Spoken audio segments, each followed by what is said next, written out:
Keterbukaan informasi, kebebasan pers, dan juga kebebasan berpendapat kini di media sosial merupakan beberapa di antara sederet buah dari reformasi.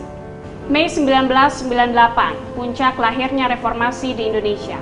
Masa setelah Orde Baru itu disebut dan diharapkan menjadi angin segar bagi kondisi sosial dan politik di tanah air.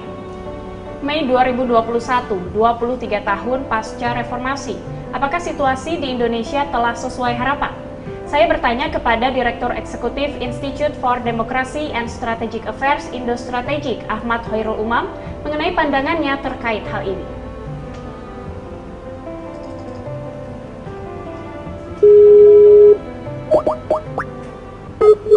Ya, Pak Umam, berbicara mengenai reformasi. Kita tahu bahwa hal itu terkait dengan keterbukaan, lalu demokrasi, kebebasan berpendapat gitu ya Pak.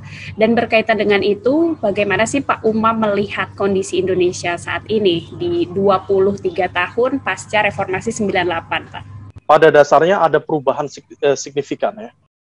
Terkait dengan konteks kebebasan sipil, kita tahu bahwa reformasi adalah salah satu instrumen politik yang diharapkan bisa memberikan ruang terbuka bagi hadirnya kebebasan sipil, kebebasan berekspresi, kebebasan media dalam konteks ini, freedom of press. Tetapi kemudian terjadi perubahan cukup signifikan yang didorong juga oleh adanya revolusi industri telekomunikasi, dalam konteks ini adalah IT. Nah, kemudian pada saat yang sama, pada konteks kali ini kita bisa memahami, Mbak, bahwa ada sebuah tantangan cukup signifikan dari situasi saat ini, di mana ruang kebebasan publik itu kemudian menjadi terlemahkan. Baik, lalu bagaimana kita bisa mengaitkan pelemahan kebebasan berpendapat itu dengan perkembangan teknologi informasi seperti yang Bapak sebutkan tadi? Dalam arti begini, kalau misal kita mengikuti tren yang ada, kemarin kita melihat bagaimana hasil dari indeks demokrasi yang disampaikan oleh Economist Intelligence Unit, kemudian dikonfirmasi sebelumnya juga oleh Transparency International yang berbasis di Berlin, kemudian juga banyak sekali sejak tahun 2020, kemudian berlanjut pada fase pasca pandemi 2021, ada kecenderungan dari teman-teman dari ANU atau Australian National University mengkonfirmasi bahwa ada tren penurunan kebebasan sipil di Indonesia.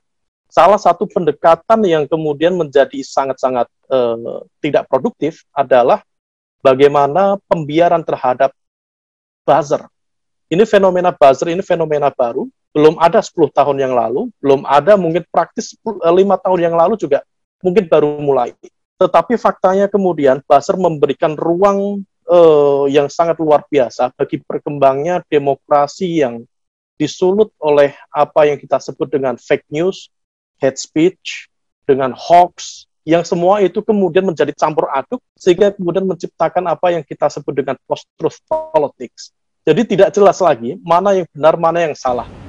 Ya, saya mengutip pernyataan Menko Polhukam pada 2019 lalu, Pak Umam, bahwa pelanggaran HAM di Orde Baru itu lebih banyak dilakukan oleh negara, sementara kini cenderung bersifat horizontal. Bagaimana pendapat Pak Umam mengenai pernyataan tersebut? Apa yang terjadi dengan isu tadi ya, kebebasan sipil terkait dengan kebebasan berpendapat, ada kekhawatiran-kekhawatiran yang justru itu muncul dari kalangan masyarakat sipil. Jadi kalau misal dulu kita khawatir terhadap bahwa masyarakat sipil nanti berpotensi akan menciptakan distorsi, akan menciptakan kegaduhan, justru ada kecenderungan sekarang cara pandang itu mempengaruhi kebijakan-kebijakan besar negara, kebijakan strategis negara. Intinya bahwa misalnya anti korupsi, kerja-kerja pemberantasan korupsi tidak boleh menciptakan instabilitas politik. Itu rumusnya seperti apa? Bahwa kerja-kerja anti korupsi katanya itu berpotensi menghadang lajunya investasi karena investor pada takut dan lain sebagainya. Ini kan narasi-narasi yang tadi masuk dalam ruang post-truth politics sehingga kita sendiri itu bingung. Ini mana ini ranahnya yang benar? Nah, oleh karena itu kita harus cek sekali lagi apa yang disampaikan oleh pemerintah dengan apa yang dijalankan di lapangan. Kalau misal kemudian teman-teman di lapangan misalnya ada yang merasa bahwa muncul gerakan atau upaya sistematis untuk melakukan pembungkaman atau apa ya sifatnya ya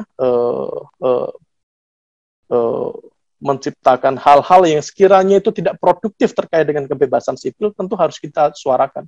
Oleh karena itu ini harus kita sesuaikan. Tentu kita tidak boleh kemudian berantipati terhadap apa yang disampaikan pemerintah, tetapi apa setiap statement dari pemerintah, ekspektasi publik itu harus di-match-kan. Oleh karena itu dialog antara kita, termasuk kritik terhadap pemerintah, sebaiknya jangan dianggap sebagai sebuah kritikan yang kemudian destruktif. Itu adalah bagian dari wujud sikap konstruktif masyarakat kita untuk membangun dan juga berkontribusi terhadap apa yang terjadi saat ini.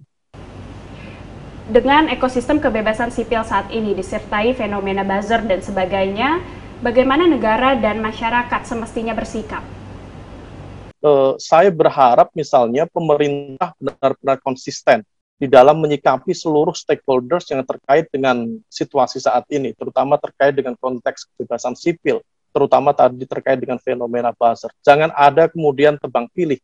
Jangan ada yang kemudian buzzer yang berkaitan dengan kepentingannya kemudian dilindungi, buzzer yang di luar kepentingannya kemudian dibabat habis dan sebagainya. Artinya bahwa negara harus hadir sebagai regulator, termasuk juga pengawas di dalam upaya penguatan dan pematangan demokrasi kita.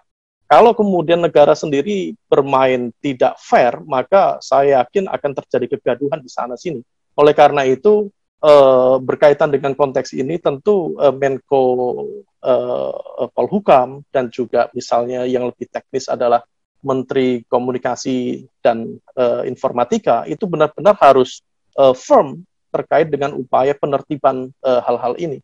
Karena faktanya terkait dengan hoax, fake news, hate speech, itu kemudian dampaknya begitu luar biasa, bisa menciptakan polarisasi di masyarakat kita. Apalagi kalau misal muatan kontennya itu berkaitan dengan konteks politik identitas. Terakhir Pak, berbicara soal negara sebagai regulator seperti yang Bapak sebut tadi, idealnya seperti apa sih prinsip yang harus diterapkan dalam regulasi ekosistem baru tersebut?